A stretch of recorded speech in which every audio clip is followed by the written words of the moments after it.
Hello, YouTube family. I'm Patty Jackson. I'm your auntie of pop culture. It's not cute, not knowing. Now we're going to know.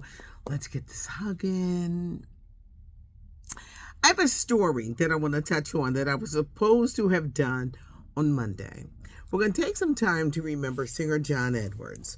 Who's John Edwards? He was the last surviving member of the Spinners, but not of the original Spinners. John Edwards is the guy that replaced Felipe Wynne. Felipe Wynne sang lead, Love Don't Love Nobody, and Sadie. His voice was amazing, but when he left to start a solo career, it never took off. He wound up joining Parliament Funkadelic, and they had him, this great singer, dancing around on stage in a diaper. It was terrible, and he died. John Edwards came on to replace Felipe Wynne of the Spinners. And he was kind of rejected at first because Felipe Wynne was a hard act to follow. But what happened was in the 70s, the music industry changed where Tom Bell and Linda Creed created these beautiful songs. Mighty Love, I'll Be Around, Just As Long As We Have Love with Dionne Warwick. I mean, just great. Could It Be I'm Falling in Love? The music scene changed. Disco came and funk bands started to dominate the charts. So their music at that time started to wane out. John Edwards comes in. But in 1970, they hooked up with a producer who gave them a new sound. And that's when they topped the charts with Working My Way Back to You and Cupid. The year was 1977. John Edwards stayed on for a few years performing with the group, and then he left. He was at the Rock and Roll Hall of Fame induction, but he had suffered a stroke like 18 years before, and he never recovered from it. John Edwards was a big part of the Spinners in their later years and toured with them, but he passed away at the beginning of the weekend at the age of 80, and every day I would kick myself and say, doggone it, girl, you ain't talking about John Edwards. So we're talking about him now. He was a major part of the Spinners, and may he rest in peace. But now there are no original Spinners left because the last of the original was Henry Van Brau, and he was there, the Rock and Roll Hall of Fame induction. New Edition was there to induct them. He had died right after the Rock and Roll Hall of Fame. I had to get that out there. Smokey Robinson, now a criminal investigation into the alleged sexual assaults are being held. And what does this mean? The 4 housekeepers who they want their identities unknown, they filed a $50 million lawsuit against Smokey Robinson, who is 85. They claimed sexual abuse and assault for years.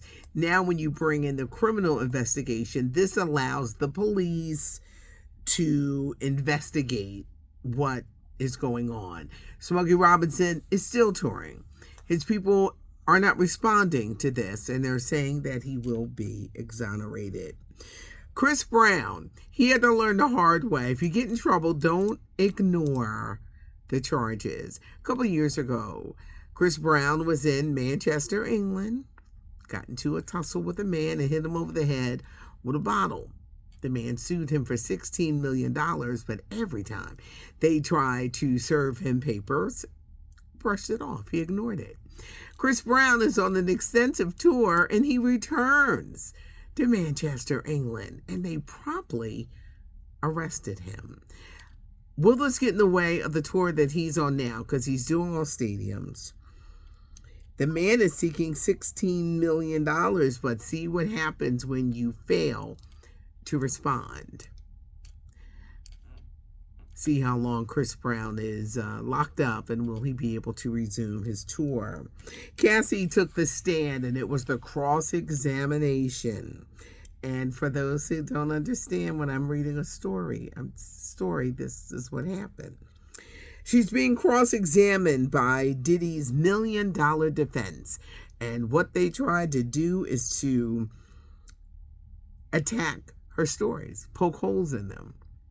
Her motivation, her timeline, her memory, her motivation. And at one point, One of them said, "Did you know that you ruined his career with a $20 million settlement?" And she said, "Yes, I did."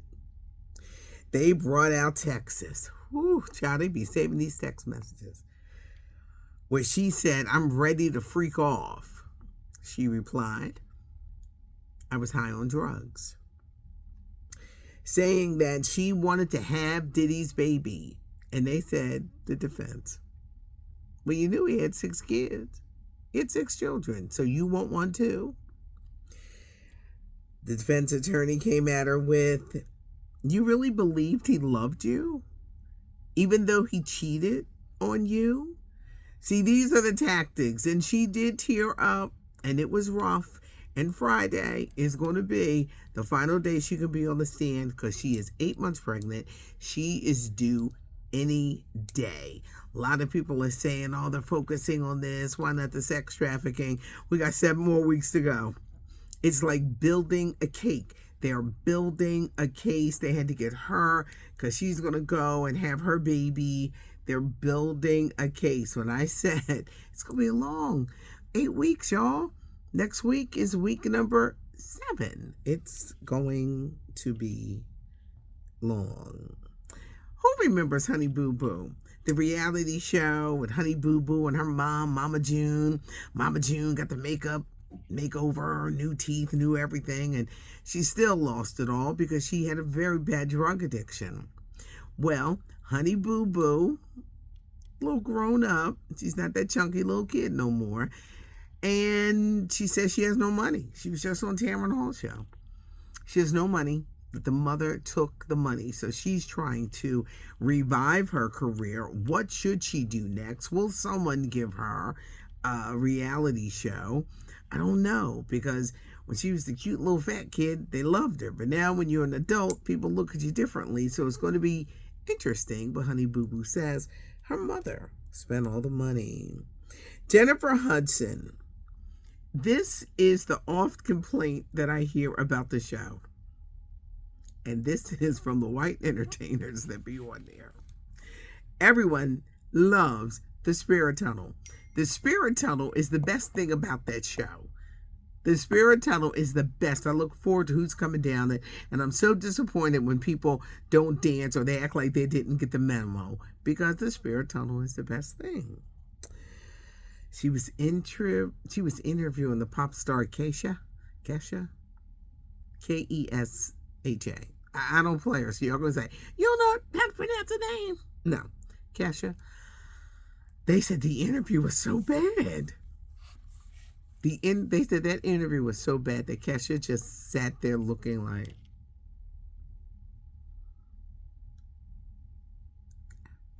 I think the interview is the worst part of the show, but the Spirit Tunnel is absolutely the best. Let's talk about another talk show, Kelly Clarkson. Will she really leave her talk show?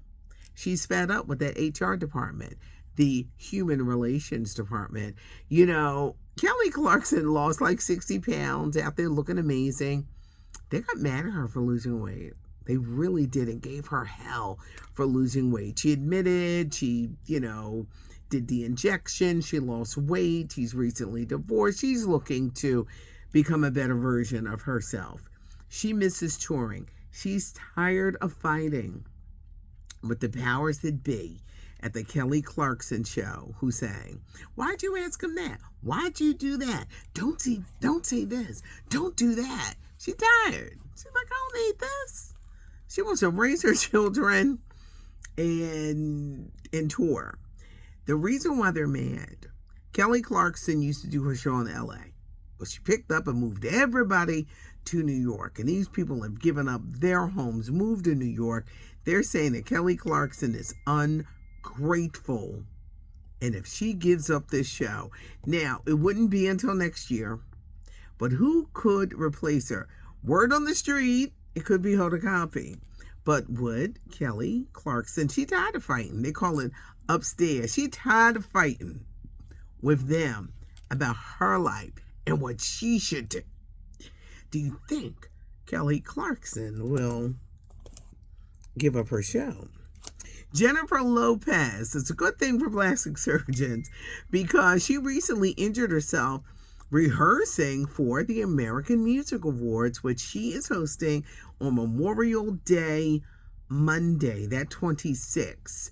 She's hosting. Janet Jackson's getting the Icon Award and performing, but she took a fall where she hurt this side of her face. And they said there was a plastic surgeon on hand to kind of like get her back together so you won't be able to tell. But she actually posted pictures and you could see where there was some swelling in that bridge area and a cut. But Jennifer Lopez, get ready. Everybody's looking forward to those American Music Awards.